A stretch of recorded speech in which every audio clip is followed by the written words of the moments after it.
Good day to all. Today we are going to start our next chapter, Kings, Farmer and Towns in Part 1.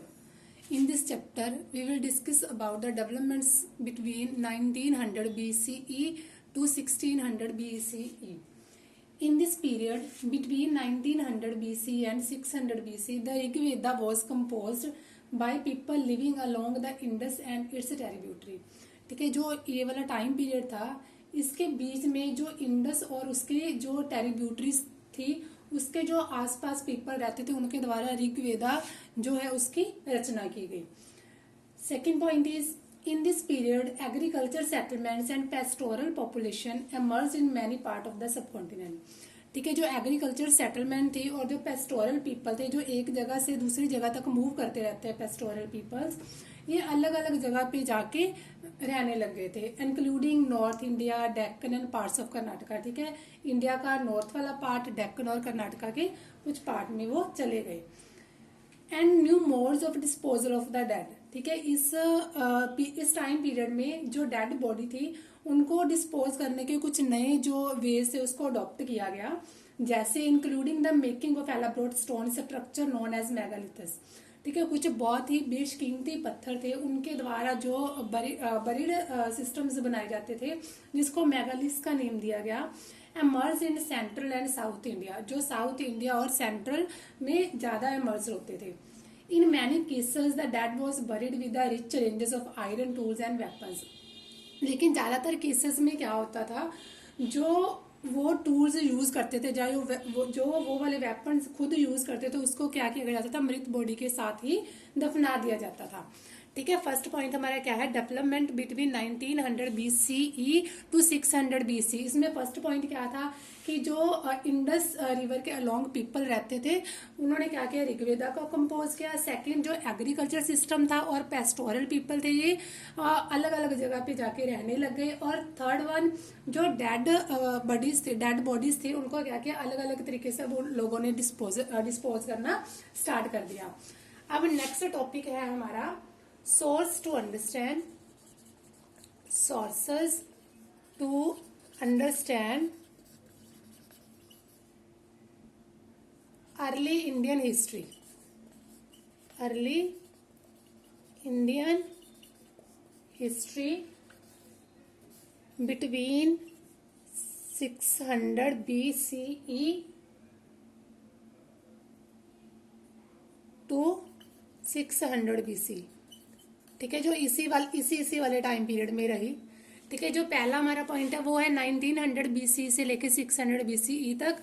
लेकिन जो second है, sources to understand early Indian history, ये क्या है, एक ही century की बात है, 600 BCE to 600 BC. And in this point first one is historian attempt to understand early Indian history. ठीक है, जो हिस्टोरियन थे उन्होंने अलग अलग वे से जो अर्ली इंडियन हिस्ट्री थी उनको समझने का ट्राई किया, जैसे drawing on a range of sources, जैसे उनको कुछ इंस्क्रिप्शंस मिले, टेक्स्ट मिले. ठीक है, जो कॉइन्स मिले, उनके अकॉर्डिंग उन्होंने समझा कि उस टाइम पे क्या कुछ जो लोग थे किस तरीके से अपने लाइफ ऑफ जो स्टाइल था उसको स्पेंड करते थे. नेक्स्ट है visual material which include the fine pottery, bowls and dishes. ठीक है, कुछ उनको मटेरियल्स मिले हैं, जैसे बहुत ही अच्छे तरीके से बनाए हुए बाउल्स हैं, डिशेज है विद ग्लॉसी फिनिश, जिनको बहुत ही अच्छे तरीके से प्रिपेयर किया गया है, known as northern black polished ware. ठीक है, जिसको नॉर्थर्न ब्लैक पॉलिश्ड वेयर के नेम से भी जाना जाता है. Probably used by rich people. ठीक है, ये जो बहुत ही ज्यादा शाइनी जो मिले हमें बाउल्स और डिशेज जो मिले हैं, ये क्या किया जाते थे, रिच पीपल के द्वारा यूज किए जाते थे. जैसे ऑर्नामेंट्स हो गए, टूल्स हो गए, वेपन्स हो गए, वेसल्स हो गए, made of a wide range of materials. ठीक है, और इसके अलावा हमें गोल्ड और जो सिल्वर है वो भी मटेरियल हमें मिले हैं. Okay, understand in this point. First क्या था हमारे पास कि कुछ हमें इंस्क्रिप्शन, टेक्स्ट, कॉइन्स मिले हैं, जिससे क्या है, हिस्टोरियंस को पता चलता है कि उस टाइम पे वो अपना लाइफस्टाइल किस तरीके से स्पेंड कर रहे थे. सेकंड क्या था, कुछ फाइन पोट्री बॉल्स मिले हैं जो कुछ रिच पीपल्स के द्वारा बहुत अच्छे तरीके से यूज किए जाते थे. और इसके अलावा कुछ मटेरियल्स मिले हैं जैसे gold, silver, copper, bronze, glass, shell. ठीक है, इसको भी क्या है, वो अपने तरीके से यूज करते थे. Okay, now third point is the 6th century the 6th century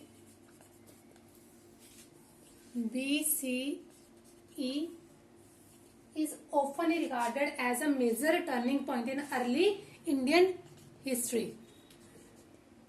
Okay, the 16th century BC is often regarded as a major turning point in early Indian history. जो 6th century BC था वो early Indian history का एक major turning point माना जाता है. क्यों माना जाता है? इसमें फर्स्ट क्या था, it is an Ira associated with early state cities. ठीक है, उसमें क्या था, अब सिटीज बन चुके थे, स्टेट्स बन चुके थे. ठीक है, और with the growing use of iron. ठीक है, अब और एक क्या था, फर्स्ट इसका पॉइंट क्या है कि इसमें स्टेट्स एंड सिटीज डेवलप हो गई थी. स्टेट्स एंड सिटीज क्या हो गई थी, डेवलप हो गई थी. सेकेंड, उन्होंने यूज ऑफ आयरन. ठीक है, आयरन का यूज तो वो पहले ही कर रहे थे, लेकिन अब क्या था, उन्होंने ग्रोइंग. ठीक है, अब उन्होंने क्या किया था, आयरन का और भी ज्यादा अमाउंट में यूज करना स्टार्ट कर दिया था. थर्ड वन है डेवलपमेंट ऑफ कॉइनेज. ठीक है, पहले वो क्या करते थे, बार्टर सिस्टम यूज कर रहे थे, लेकिन इस वाले पीरियड में अर्ली इंडियन हिस्ट्री में अब क्या हो गया था, उन्होंने कॉइन्स चला दिए थे अलग अलग, जैसे गोल्ड, ठीक है, सिल्वर, कॉपर, ब्रॉन्ज. ठीक है, इस टाइप के उन्होंने कॉइन्स चला दिए थे. अब वो जो अपना ट्रेड कर रहे थे वो इन्हीं कॉइन्स के साथ कर रहे थे. नेक्स्ट है, it is witness the growth of diverse system of thought including Buddhism and Jainism. ठीक है, इस टाइम पे कुछ अब रिलीजियस मैटर पे भी लोगों ने अपना अटेंशन देना शुरू कर दिया था. ठीक है, तो जो मेन रिलीजन थे वो चल रहे थे, जैसे बुद्धिज्म एंड जैनिज्म. ठीक है, इसमें क्या था, अब लोगों ने रिलीजियस साइड पे भी जाना शुरू कर दिया. Last, it is also associated with emergence of 16 mahajanapadas.